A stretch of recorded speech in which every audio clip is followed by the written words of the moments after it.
Okay, hey you guys, what's up? I'm getting some great feedback and some great reviews from you guys about the reading. So I'm glad you guys are watching and reading along with me. Hopefully, you guys have purchased the book. If you need the link, I'm going to leave it in the description box because that would be really, really great to me if we could all read together. So I had to go to chapter 4 in our last video because as like my little reading tip, we like to go through all of the table of contents so we could get a better idea of what we're getting ourselves into when it comes to reading.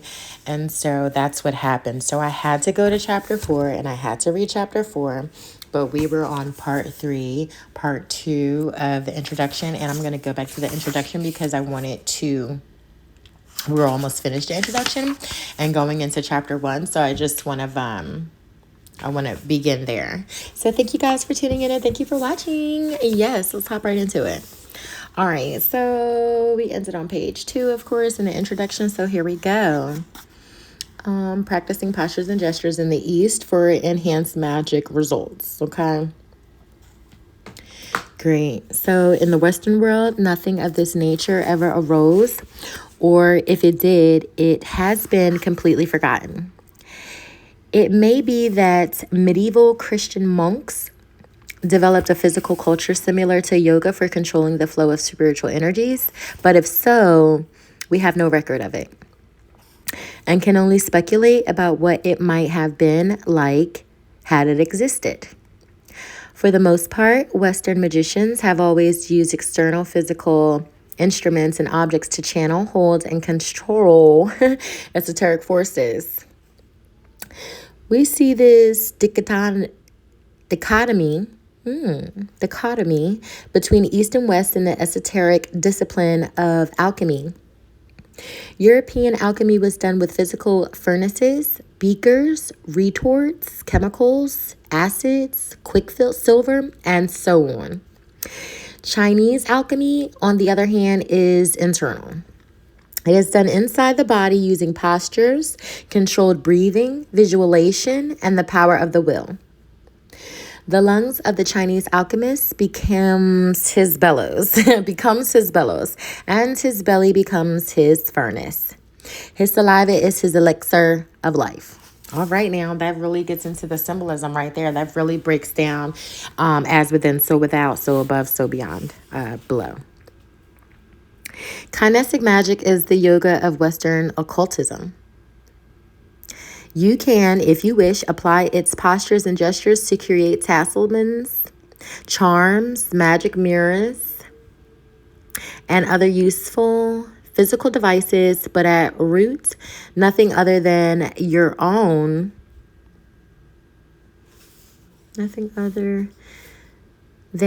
body and mind are needed for this work. You are not bound to the external physical world or constrained by it when you do this magic. There are numerous workings in this book, which I'm sure it is,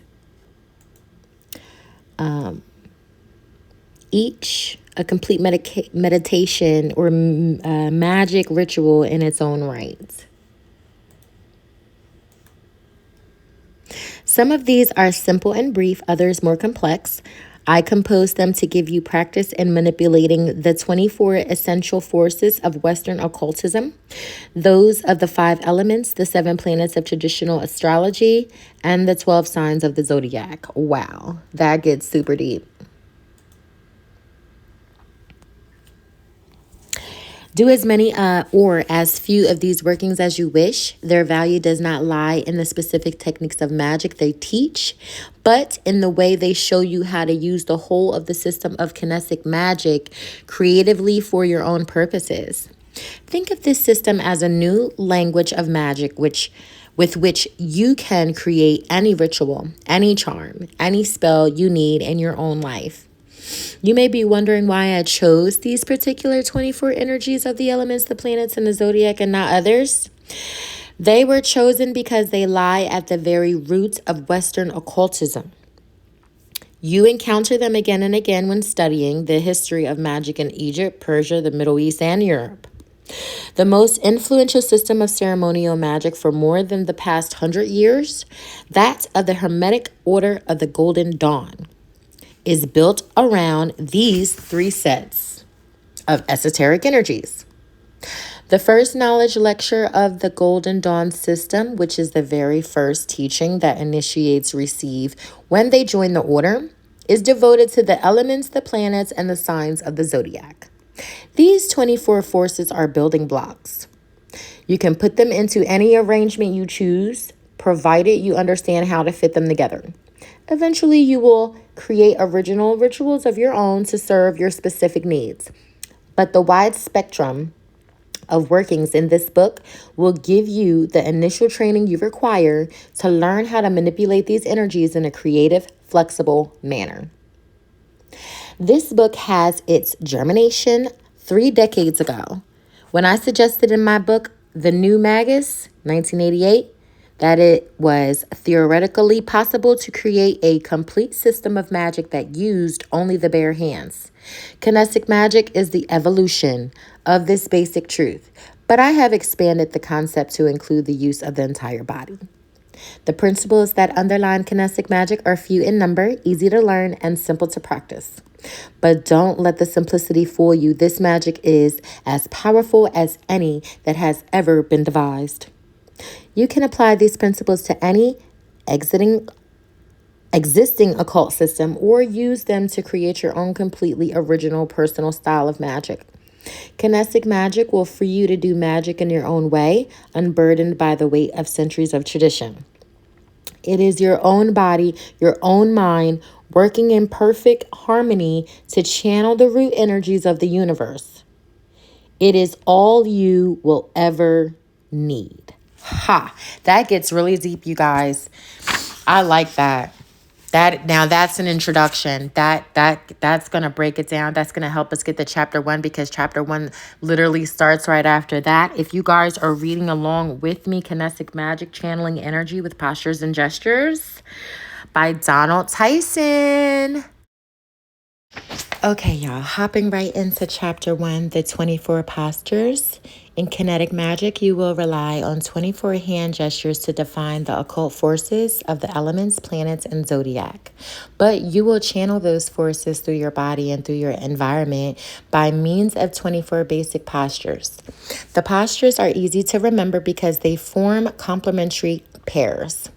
The following descriptions present the ideal forms of these postures. In actual use, the forms will often be modified in small ways for practical reasons. You should practice these ideal forms until you know them before using modified versions of them. As you practice each posture, keep in mind its purpose. Be aware of how it directs and focuses occult energy. There are 4 main leg separation distances used with these postures, in addition to a number of special leg positions that will be described individually. These 4 leg distances are 1, together with the feet touching each other; 2, narrow with the feet separated by 4 inches, 10 centimeters; 3, medium with the feet separated by about 12 inches; and 4, wide with the feet separated for about 30 to 36 inches, 75 to 90 centimeters. These distances are approximations. Very tall people should use slightly wider separations, and very short people, somewhat narrow separations. It is not necessary to be exact with these distances, provided the 4 classes of together, narrow, medium, and wide are observed. Okay. The following table will serve as a quick reference to the leg positions of the 24 postures. Okay, so that's the beginning of the 24 postures, okay, in chapter 4. So I'm going to stop it right there, okay? And I'll see you guys next time, because we're going to get into the postures now. Chapter 1, holla. Okay, guys, follow me, okay? Subscribe, okay? Follow me all over social medias, all right? Love you guys, okay? Bye.